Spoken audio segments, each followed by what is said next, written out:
Suamiku Om Tentara. Bab 066. Zaida menggigit bibirnya dari balik cadar. Tentu saja ancaman itu bisa menjadi serius. Zaida bahkan tidak tahu ia dibawa kemana. Area yang ia lihat dari jendela mobil sangat sepi. Sesekali ada kendaraan yang lewat, tetapi hanya motor yang melaju dengan sangat cepat. Area di sekitarnya juga tidak ada rumah warga sama sekali. Jika Zaida berteriak meminta tolong, rasanya tidak akan ada yang bisa membantunya. Gawat, sebenarnya apa yang terjadi? Kamu siapa? Apa maumu? Kamu mau bawa aku kemana? Tanya Zaida bertubi-tubi. Si pengemudi kesal dan menginjak pedal gas lebih keras. Laju mobil itu semakin kencang, membuat Zaida langsung berdoa dengan panik dalam hati. Setelah beberapa saat perjalanan menegangkan itu, si pengemudi mulai menurunkan kecepatannya lagi. Jantung Zaida rasanya nidir gak lepas. Ia benar-benar takut. Keringat dingin bahkan sudah bercucuran di pelipisnya. Tiba-tiba, si pengemudi kembali menatap Zaida melalui kaca spion tengah.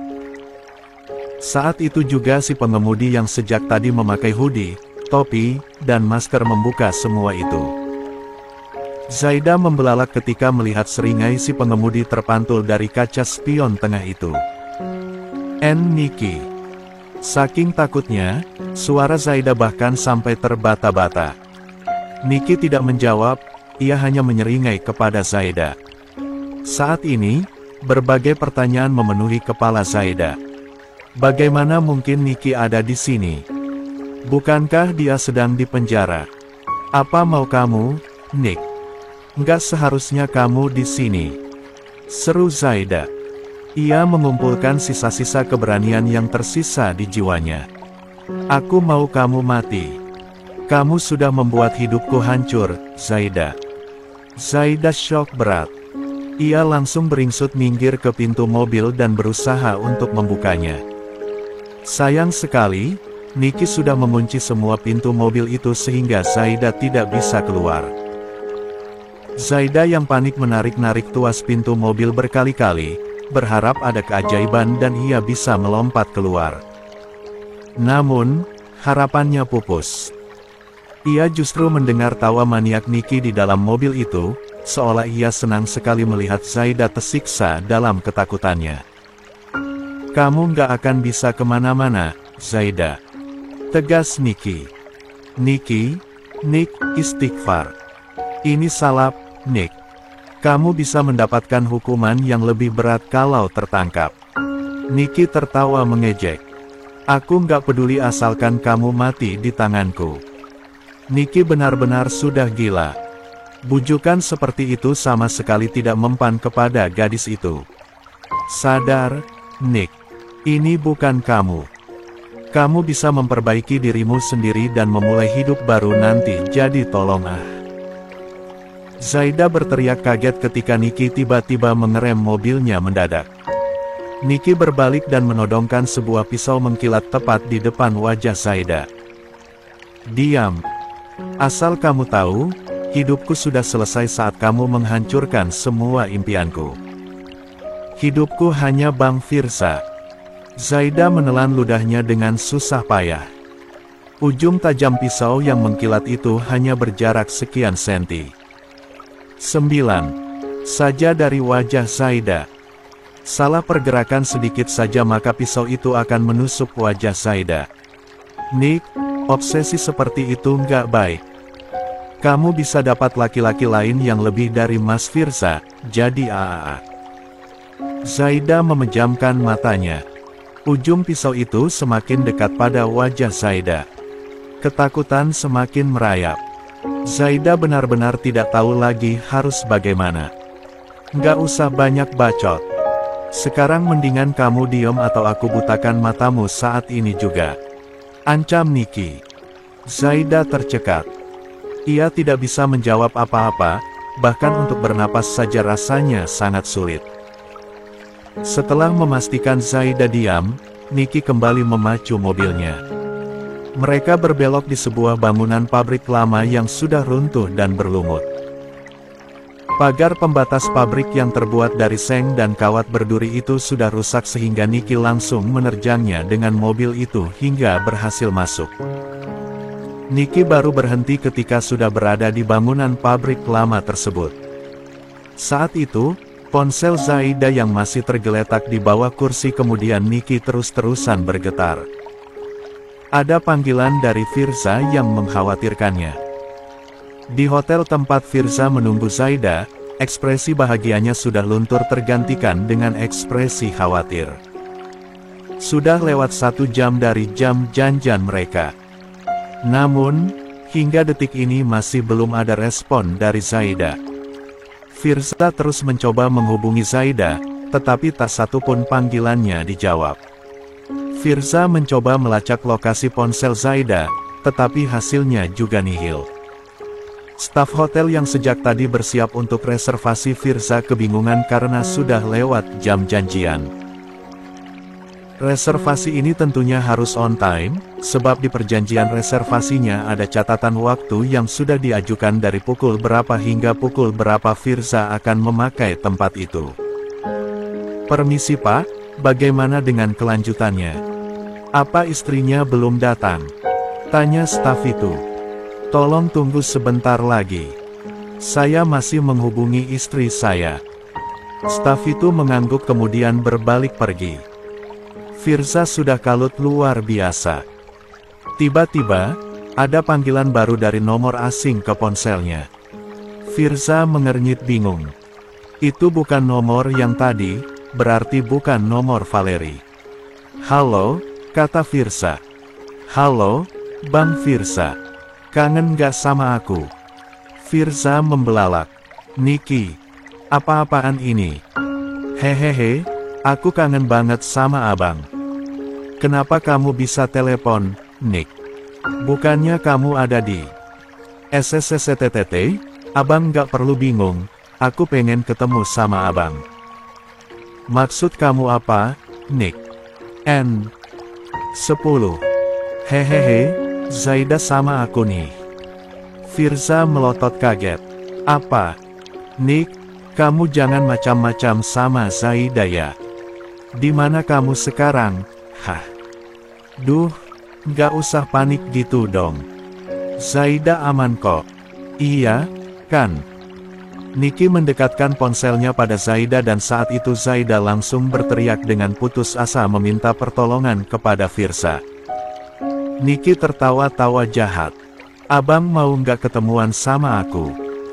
Nick, kamu apakan Zaida? Hah? Nicky mencebik. Enggak ada kok, kami lagi jalan-jalan aja. Abang mau gabungkan. Di mana kamu sekarang? Tanya Firza. Aku bakal kirimin alamatnya bang, tapi abang harus datang sendiri. Ingat ya, Zaida ada sama aku loh. Firza mengepalkan telapak tangannya. Oke, saya datang sendiri. Kamu jangan mek. Tut, tut. Panggilan dimatikan sepihak. Halo, halo. Nick, cek. Brengsek. Firza mengusap wajahnya kesal. Beberapa detik setelahnya ada pesan masuk berisikan sebuah alamat dari Nicky. Firza kebingungan. Jika ia datang sendiri, Nicky pasti akan melakukan sesuatu kepadanya, tetapi jika ia membawa bawahannya, Nicky tak akan segan-segan menyakiti Zaida. Nicky bukan candaan. Gadis itu bisa melakukan hal gila sekalipun jika memang itu untuk mewujudkan keinginannya. Akhirnya, Firza memutuskan untuk menghubungi Valeri melalui nomor yang menelepon dirinya sebelum Nicky. Ia sebenarnya tidak mau membahayakan orang lain, tetapi setidaknya harus ada orang yang tahu bahwa ia pergi menyelamatkan Zaida dari cengkeraman Nicky. Halo, Pak dan Kia. Sapa Valeri dari seberang panggilan. Bu Dirga, saya akan mengatakannya dengan cepat. Tolong Bu Dirga simak baik-baik. Saat ini Zaida diculik oleh Nicky dan dibawa ke suatu tempat. Saya diminta ke sana sendiri atau Zaida akan dalam bahaya. Saya tidak bisa membawa bawahan saya karena Nicky bisa melakukan hal gila apapun kepada Zaida. Jadi tolong, Bu Dirga datang ke alamat yang saya kirimkan setelah ini secara diam-diam. Kalau bisa, Bu Dirga jangan sendirian. Bawa bantuan. Meskipun hanya satu orang laki-laki nggak masalah. Valeri di seberang panggilan syok mendengar kabar dari Firza. Baru beberapa saat yang lalu ia mengabari Firza bahwa Nicky melarikan diri dan ternyata sekarang Nicky sudah berulah. Benar-benar di luar nalar. Setelah itu, Firza mematikan sambungan panggilannya dengan Valeri. Ia juga langsung mengirimkan alamat dari Nicky tadi kepada Valeri baru kemudian bergegas untuk menyelamatkan Zaida. Firza berlari keluar dari hotel, membuat staf yang menghandle acaranya bingung luar biasa. Firza segera memacu mobilnya dan mencari tempat yang dimaksud Nicky dalam alamat tersebut. Firza melewati jalanan-jalanan sepi dengan perasaan khawatir yang membuncah. Ia takut Nicky sudah melakukan sesuatu kepada 11. Zaida. Firza mengikuti petunjuk arah yang tertera pada Google Maps. Perasaan khawatirnya semakin menjadi-jadi ketika ia sampai pada daerah sepi tanpa rumah warga sama sekali. Jalanan berlubang-lubang itu juga menghambat laju kendaraan Firza. Lalu, Google Maps yang Firza pakai sejak tadi untuk memandunya ke alamat tersebut menyatakan bahwa Firza sudah sampai di tempat tujuan. Firza bingung. Lata langsung turun dari mobil dan hanya memperhatikan sekitar. Di mana mereka? Gumamnya. Lalu, kedua mata Firza menangkap keberadaan sebuah mobil asing di halaman sebuah bangunan pabrik tua yang sudah runtuh dan berlumut di mana-mana. Firza juga melihat pagar seng dan kawat berduri di sekeliling pabrik itu banyak yang rusak dan ada satu celah besar yang membuatnya bisa dilewati mobil. Firza tak mau membuang-buang waktu dan langsung turun dari mobil. Ia masuk ke halaman pabrik tua itu. Rerumputan liar begitu lebat dan tinggi-tinggi hingga mengganggu pergerakan kaki Firza, tetapi ia tidak menyerah dan terus masuk ke dalam. Zaida, Rom, Nicky. Firza memeriksa mobil itu dan ternyata kosong. Kemana mereka? Firza berjalan ke pintu depan pabrik. Dinding berlumut dan lembab itu membuat Firza mengerutkan hidung karena aroma apek yang menyengat. Firza terkejut. Zaida, Rom. Teriakan yang baru saja ia dengar adalah suara Zaida dan teriakan itu menggema dari dalam bangunan pabrik tua itu. Firza langsung berlari masuk ke dalam dan tubuhnya seketika membeku ketika ia melihat Nicky keluar sambil mencengkeram hijab Zaida. Tidak hanya itu, Nicky memegang sebilah pisau tajam yang diarahkan tepat di leher. Zaida. Nicky, hei, jangan lakukan ini, oke? Firza berusaha tenang meski sebenarnya ia panik luar biasa. Ia melihat penampilan Zaida sudah berantakan. Sebagian hijabnya sudah basah karena keringat. Nicky menyeringai. Ada syaratnya. Oke. Apa syaratnya? Tanya Firza. Abang harus menikah sama aku dulu baru Zaida akan bebas. Seru Nicky sambil tertawa-tawa mengerikan. 12. Firza dan Zaida syok. Mereka berdua tak percaya Nicky masih saja berharap untuk menikah dengan Firza setelah semua insiden yang terjadi sebelumnya. Tidak hanya itu, bahkan kali ini Nicky terang-terangan melakukan kejahatan. Jika sebelumnya Nicky berusaha untuk mendapatkan Firza dengan cara licik dan manipulatif bahkan kepada kedua kakaknya sendiri, sekarang Nicky malah memakai cara kekerasan. Sebenarnya, Firza bisa saja langsung menyerang Nicky kemudian melumpuhkan gadis itu, tetapi ia tidak mau mengambil risiko. Zaida menjadi sanderanya sekarang. Jika salah pergerakan, bisa saja Nicky benar-benar melukai Zaida dengan pisau tersebut. Pelan-pelan, Firza berusaha melangkah mendekat. Namun, setiap kali Firza mendekat, Niki pasti akan menekan lebih keras cengkeramannya pada Zaida. Tidak hanya itu, ujung tajam pisau yang digunakan Niki untuk menahan Zaida juga Nidirga menyentuh wajah wanita itu. Firza ngeri sendiri membayangkan perasaan ketakutan Zaida saat ini. Niki, tolong jangan begini.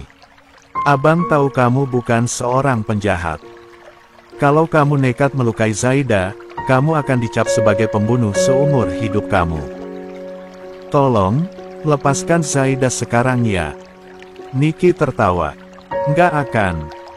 Aku nggak peduli meski dicap sebagai pembunuh atau kriminal atau apapun itu. Aku akan melakukan apa saja asalkan aku bisa milikin Bang Firza. Firza mengerutkan keningnya.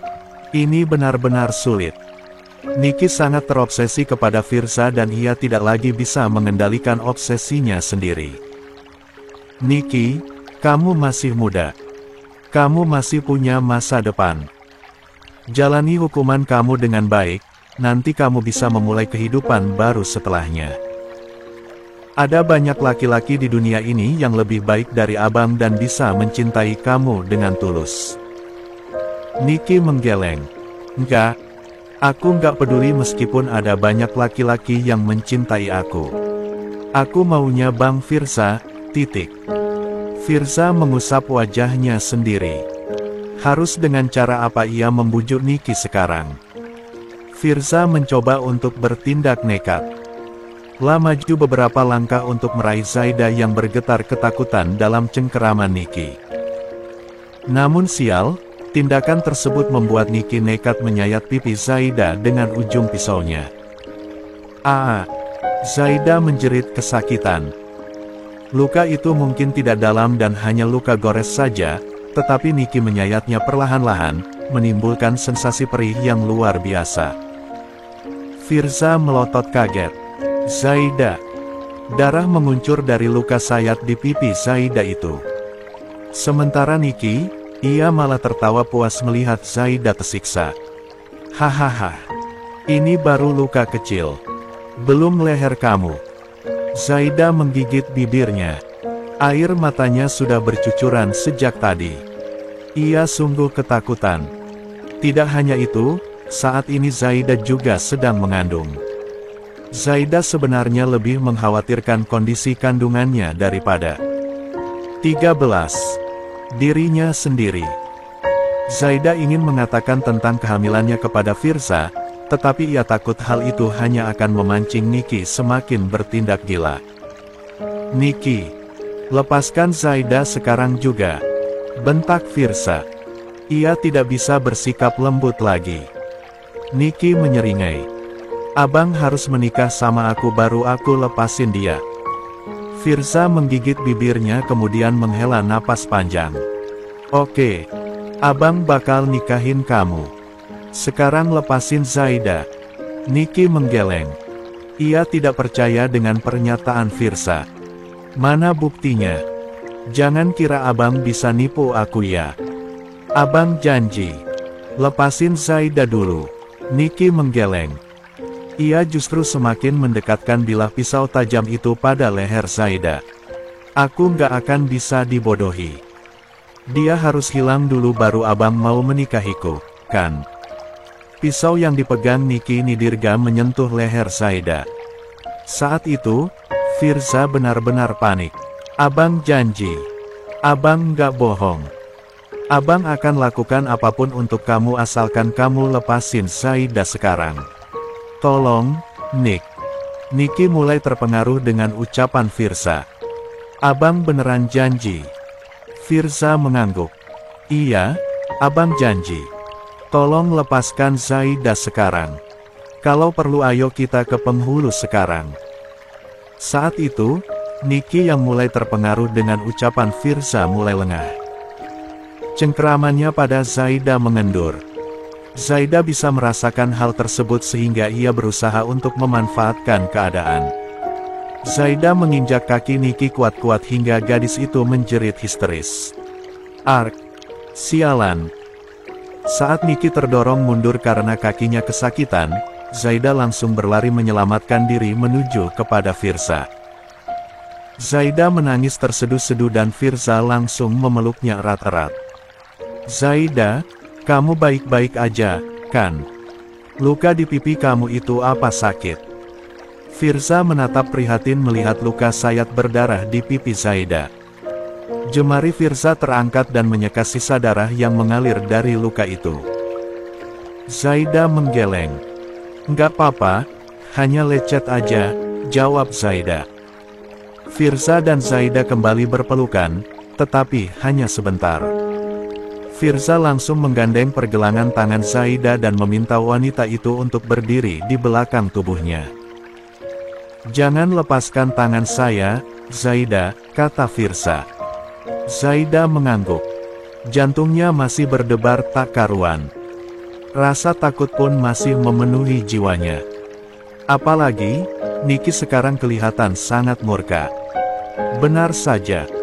Tindakan nekat Zaida barusan membuat kegilaan Niki semakin menjadi-jadi. Wajahnya merah padam dan genggamannya pada pegangan pisau mengerat. "Brengsek!" teriak Niki murka. 14. "Kamu harus mati, Zaida. Kamu harus mati." Niki menjerit frustrasi dan berlari menuju kepada Zaida sambil bersiap untuk menusuknya.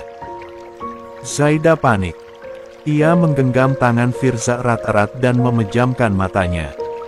Saat itulah, Firza bergerak cepat dan langsung melindungi Zaida. Ia berdiri tepat di depan tubuh Zaida dan berniat untuk menahan tangan Niki. Tentu saja tindakan tersebut berisiko tinggi. Dan benar saja, usaha Firza untuk menahan pergerakan Niki gagal total. Pisau yang ditodongkan Niki kepada Zaida telah menembus perut Firza. Firza meringis kesakitan. Rasa tikaman itu tak bisa dijelaskan dengan kata-kata. Yang jelas, luka itu sakit sekali. Zaida membelalak kaget. "Mas Firza."